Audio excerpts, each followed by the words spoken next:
কামৰূপ মহানগৰ জিলাৰ মুখ্য ন্যায়িক দণ্ডাধীশৰ চৌহদত উকিল সন্থাৰ অনশন। মুখ্য ন্যায়িক দণ্ডাধীশৰ কাৰ্যালয় অস্থায়ীভাৱে স্থানান্তৰৰ সিদ্ধান্ত বাতিল কৰাৰ দাবী। পুৱা 9 বজাৰ পৰা বিয়লি 4 বজালৈ এই অনশন কাৰ্যসূচী। আদালত বৰ্জন কাৰ্যসূচীৰে প্ৰতিবাদ গুৱাহাটী উকিল সন্থাৰ। এয়া গুৱাহাটী উকিল সন্থাৰ সেই প্ৰতিবাদস্থলীৰ পৰা পৰিৱেশ আমি আপোনালোকক দেখুৱাইছোঁ। পুৱা 9 বজাৰ পৰা বিয়লি 4 বজালৈ এই অনশন কাৰ্যসূচী তেওঁলোকে ৰূপায়ণ কৰিছে। আৰু মুখ্য ন্যায়িক দণ্ডাধীশৰ কাৰ্যালয় অস্থায়ীভাৱে স্থানান্তৰৰ যিটো সিদ্ধান্ত সেই সিদ্ধান্ত বাতিল কৰাৰ দাবীৰে এই প্ৰতিবাদী কাৰ্যসূচী ৰূপায়ণ কৰিছে। আমি পোনে পোনে সেই প্ৰতিবাদস্থলীলৈ আপোনালোকক লৈ যাব বিচাৰিছোঁ। CJM কোৰ্ট চৌহদৰ পৰা এই মুহূৰ্তত আমাৰ সৈতে সংযুক্ত হৈ আছে সাংবাদিক ৰূপম দলৈ। ৰূপম, আজি উকিল সন্থাই অনশন কাৰ্যসূচী ৰূপায়ণ কৰিছে এই কামৰূপ মুখ্য ন্যায়িক দণ্ডাধীশৰ যিটো কাৰ্যালয় সেই কাৰ্যালয় স্থানান্তৰৰ বিৰোধিতাৰে। গোটেই পৰিৱেশটো এবাৰ দেখুৱাবৰ বাবে অনুৰোধ জনাইছোঁ। চাওক ৰাজদীপ, 2021 চনত অসম চৰকাৰে এটা সিদ্ধান্ত গ্ৰহণ কৰিছিল যে মুখ্য ন্যায়িক দণ্ডাধীশৰ কাৰ্যালয় অৰ্থাৎ আদালত চৌহদ ইয়াৰ পৰা স্থানান্তৰ কৰা হ'ব। আৰু তাৰ প্ৰতিবাদত 2022 চনৰ পৰা তেওঁলোকে ধাৰাবাহিকভাৱে তেওঁলোকে প্ৰতিবাদ তথা অনশন কাৰ্যসূচী গ্ৰহণ কৰি আহিছে। আৰু আজিৰ দিনটোতো তেওঁলোকে প্ৰায় কিছু সময় পূৰ্বে প্ৰায় আধা ঘণ্টামান পূৰ্বে তেওঁলোকে অনশন কাৰ্যসূচীত তেওঁলোকে বহিছে। 8 ঘণ্টীয়া অনশন কাৰ্যসূচী তেওঁলোকে ৰূপায়ণ কৰিবলৈ চেষ্টা কৰিছে। সন্মুখত জাতিৰ পিতা মহাত্মা গান্ধীৰ আলোকচিত্ৰ লৈছে আৰু আলোকচিত্ৰ লৈ তেওঁলোকে এই ধৰণে প্ৰতিবাদ সাব্যস্ত কৰিছে আৰু অনশন কৰিছে। তেওঁলোকৰ মূল দাবী হ'ল যি স্থানান্তৰ কৰাৰ যিটো প্ৰক্ৰিয়া সেই প্ৰক্ৰিয়া বাতিল কৰিব লাগে আৰু পুনৰ ইয়াত ৰাখিব লাগে। গতিকে তেওঁলোকে যিহেতু ইমান দিনৰ পৰা তেওঁলোকে প্ৰতিবাদ তথা অনশন কাৰ্যসূচী গ্ৰহণ কৰি আছে জ্যেষ্ঠ অধিবক্তাসকলে, গতিকে তেওঁলোকৰ সৈতে কথা পাতিবলৈ চেষ্টা কৰিম। তেওঁলোকৰ শেহতীয়াভাৱে এতিয়া তেওঁলোকে কি ক'ব বিচাৰিব। আমি দেখিছোঁ যে আপোনালোকে বাৰে বাৰে প্ৰতিবাদ কৰিছে, অনশন কাৰ্যসূচী ৰূপায়ণ কৰিছে, কিন্তু চৰকাৰে আপোনালোকৰ কথা শুনিবলৈ চেষ্টা কৰা নাই। আমি 2022 চনৰ পৰা এই আন্দোলনৰ কাৰ্যসূচী সময়ে সময়ে লৈ আহিছোঁ। শেহতীয়াকৈ অসম চৰকাৰে কোনো আগতীয়া জাননী নিদিয়াকৈ হাইকোৰ্টৰ যোগেদি তেওঁলোকে আমাৰ অনুষ্ঠানকেইটা ইয়াৰ পৰা লৈ যাব খুজিছে। প্ৰথমতে CJM বিল্ডিংটো তেওঁলোকে নিব খুজিলে, আমি তাত প্ৰতিবাদ কৰিছিলোঁ। তেওঁলোকে কয় যে এইটো ভাঙি যাব, যিকোনো মুহূৰ্তত ভাঙি যাব পাৰে বুলি কৈছে। PW ডিপাৰ্টমেণ্টে ৰিপৰ্ট দিছে, ফৰেনচিক চায়েন্সে ৰিপৰ্ট দিছে যে যিকোনো মুহূৰ্ততে CJM বিল্ডিং ভাঙি যাব। কিন্তু আজি যোৱাকালি এটা ডাঙৰ ভূমিকম্প হৈ গৈছে, আজি 1 মাহতে ডাঙৰ ভূমিকম্প হৈ গৈছে। এইটোৰ পৰা ইটা হৈছে, আপুনি নিজে চাই লওক, আপোনালোকে এবাৰ চাই লওক।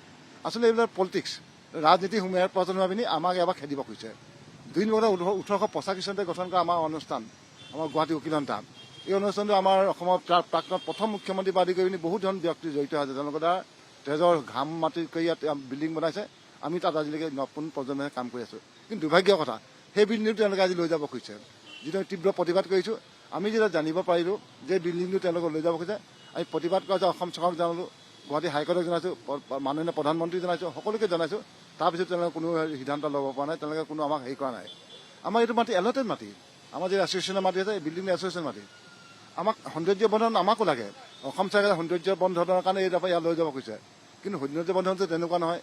এইটো 1885 চনৰ বিফৰ দ্য স্বাধীনতা, ভাৰতবৰ্ষৰ স্বাধীন হোৱাৰ আগতে কথা। ভাৰতবৰ্ষতে মই ভাবোঁ এইটো প্ৰথম এটা অনুষ্ঠান। গুৱাহাটী উকিল সন্থা ভাৰতবৰ্ষ স্বাধীন হোৱাৰ আগতেই অনুষ্ঠান, ভাৰতবৰ্ষৰ প্ৰথম এটা অনুষ্ঠান। তেনেকুৱা অনুষ্ঠান কোনো কথা নোহোৱাকৈ আমাৰ লৈ যাব, তাৰ আমি কেতিয়াও সহ্য কৰিব নোৱাৰোঁ।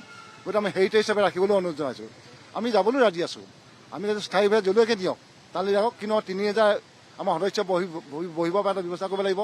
এবিঘা মাটি আমাক এলটমেণ্ট দিব লাগিব, যাতে আমি তাত নিজৰ দ্বাৰা আমি সংস্থাপিত হ'ব পাৰোঁ। গতিকে আমি কেতিয়াও এই মানি ল'ব খোজা নাই। গতিকে আপোনালোকৰ যোগেদি আমি অসম চৰকাৰক সতৰ্ক কৰি দিছোঁ যে আমি কেতিয়াও নাযাওঁ যেতিয়ালৈকে আমাৰ পাৰ্মানেণ্টলি তেওঁলোকে ছেটেলমেণ্ট নিদিয়ে আৰু সুবিধাজনক পৰিৱেশ নিদিয়ে। আৰু আমি এইটোকো ক'ব খুজিছোঁ যে অসম চৰকাৰে এই সময় থাকোঁতে যদি আমি হেৰি নকৰে, তেতিয়াহ'লে আমি এই সময়ত ৰাজনৈতিকভাৱে সিদ্ধান্ত ল'বলৈ বাধ্য হ'ম। নিশ্চয় তেওঁলোকে ৰাজনৈতিক সিদ্ধান্তৰ কথা কৈছে। আৰু আছে একাংশ, মই বাইদেউ আপোনাৰ ওচৰলৈ আহিছোঁ। আপোনালোকে ধাৰাবাহিকভাৱে প্ৰতিবাদ কৰি আছে, কিন্তু আপোনালোকৰ কথা চৰকাৰে শুনিবলৈ বিচৰা নাই। আপোনালোকে প্ৰধানমন্ত্ৰীৰ ওচৰলৈকেও পত্ৰ প্ৰেৰণ কৰিছে, তাৰপিছতো কিন্তু চৰকাৰে আপোনালোকৰ কথাত গুৰুত্ব দিয়া নাই। তেওঁলোকে আমাৰ যিকোনো ধৰণৰ সিদ্ধান্তত গুৰুত্ব দিয়া নাই, কিন্তু আমি ধাৰাবাহিকভাৱে আমি যিখিনি প্ৰটেষ্ট কৰিব লাগে চৰকাৰৰ এগেইনষ্টত আমি এইখিনি কৰি থৈ যাম। আৰু যোৱাকালি ৰাতিপুৱা যিটো ডাঙৰ ভূমিকম্প হ'ল, আমাৰ কোৰ্টখনৰ কোনো ধৰণৰ ক্ষয় ক্ষতি নহ'লেই। তেতিয়া সেইটো কাৰণে আমি ক'ব খোজো যে ইয়াতে কোনো ধৰণৰ মানে আমাৰ মানে তাৰে বিল্ডিংটোৰ কোনো ধৰণৰ দুৰ্বল মানে পইণ্ট নাই আৰু গতিকে সেইটো কাৰণে আমাৰ কোৰ্টখন ইয়াত থকাটোৱে আমি বিচাৰোঁ আমি ইয়াৰ পৰা কেতিয়াও নাযাম বুলি আমি সিদ্ধান্ত লৈছোঁ যাম যদিহে আমাক পাৰ্মানেণ্টলি স্থায়ীভাৱে তেওঁলোকে আমাক মানে কোৰ্ট এখন দিয়ে বা আমি যাতে ৩,০০০ ৪,০০০ আমাৰ এডভকেট আছে গোটেইখিনি বহিব পাৰোঁ গোটেইখিনি যদি আমি সা সুবিধা পাওঁ তেতিয়াহ'লেহে আমি যাম আৰু অন্যথা নহ'লে আমি ইয়াৰ পৰা নাযাম বুলি আমি সিদ্ধান্ত লৈছোঁ আৰু এই ধৰণে তেওঁলোকে এটা কথা কৈছে যে যদিহে গোটেইখিনি সা সুবিধা দিয়া হয় তেওঁলোকে বিচৰা ধৰণে যদি সা সুবিধাখিনি দিয়া হয় তেতিয়াহ'লে তেওঁলোকে যাবলৈ ৰাজি আছে অৰ্থাৎ তেওঁলোকৰ যি এই চিজিএম আদালতৰ চৌহদ এই চৌহদটোৰ যিখিনি ঐতিহ্য এই ঐতিহ্য তেওঁলোকে অক্ষুণ্ণ থকাটো বিচাৰিছে মই আপোনাৰ ওচৰলৈ আহিছোঁ ইতিমধ্যে আটাইকেইগৰাকী কৈছে সেই কথাটো চৰকাৰে কিন্তু আমি একেটা প্ৰশ্নই কৰিছোঁ চৰকাৰে আপোনালোকৰ কথাত গুৰুত্ব দিয়া নাই ইয়াৰ পূৰ্বেও প্ৰতিবাদ হৈছিল কিন্তু শেহতীয়াভাৱে চিজিএম আদালতৰ প্ৰসংগটো আহিছে গতিকে কেনেকৈ বিচাৰিছে গোটেইটো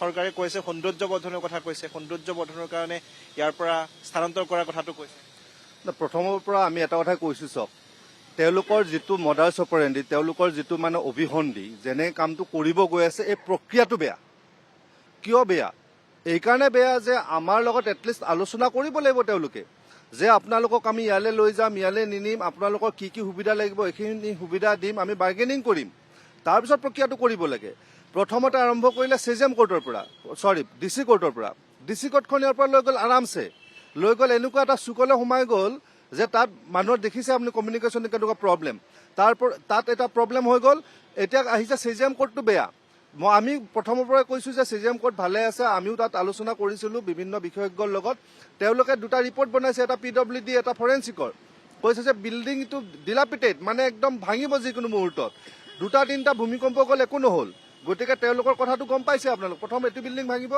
ভাঙি পেলাই আমাৰ যিটো পিছফালে বিল্ডিং আছে ১৮৮৫ চনৰ আমাৰ যিটো অনুষ্ঠান সেই অনুষ্ঠানৰ বিল্ডিংটো ভাঙিব ঠিক আছে আপোনালোকক মাটি লাগে চৰকাৰক মাটি লাগে যদি পাব্লিক কিবা পলিচি আছে আমি নিশ্চয় কোঅপাৰেট কৰিম আমিতো এডভকেট হয় আমি জানো কিন্তু কথাটো যিটো প্ৰক্ৰিয়াৰে কামটো কৰিব গৈ আছে কোনো ধৰণৰ নটিচ নিদিব মনে মনে কাম কৰিব আমি হাইকোৰ্ট এটা কেছ কৰিছোঁ সেই কেছৰ যেতিয়া বিচাৰপতিৰ মুখেৰে গম পালোঁ কথাটো যে এইটোতো ভাঙি পেলাই নদী পাৰ হেৰি কৰিব তে আমাৰ লগত কিয় আলোচনা কৰা নাই এতিয়া কৈছে যে আমাৰ BSNLত নিব সৰুকৈ এটা ২৭০০ স্কুৱেৰ ফিটৰ ঘৰত এইটোতো হ'ব নোৱাৰে আমি এটা ৩৫০০ আজিৰ তাৰিখত ৩৫০০ মেম্বাৰ আছে আজিৰ পৰা ১০ বছৰ পিছত সেইটো ৫,০০০ হ'ব ২০,০০০ হ'ব গতিকে সেইখিনি কথা ভাবিব লাগিব গতিকে এই বস্তুবিলাক আমাৰ লগত আলোচনা কৰিব লাগিব ১ নম্বৰ কথা ২ নম্বৰ কথা হ'ল যিটো ৰংমহললৈকে হাইকোৰ্ট নিব ১১ তাৰিখে শিলান্যাস কৰিব সেই গোটেই ঘটনাটোত আমাক কিয় আলোচনা কৰিলে এতিয়া অলপতে আমাক ৰবিবাৰে চিফ জাষ্টিছে মাতি আনি কৈছে যে আপোনালোক আহক আহি পেলাই এইটো বস্তু পাৰ্টিচিপেট কৰক তো আমি সুধিছোঁ চৰকাৰক সুধিছোঁ যিহেতু আমাৰ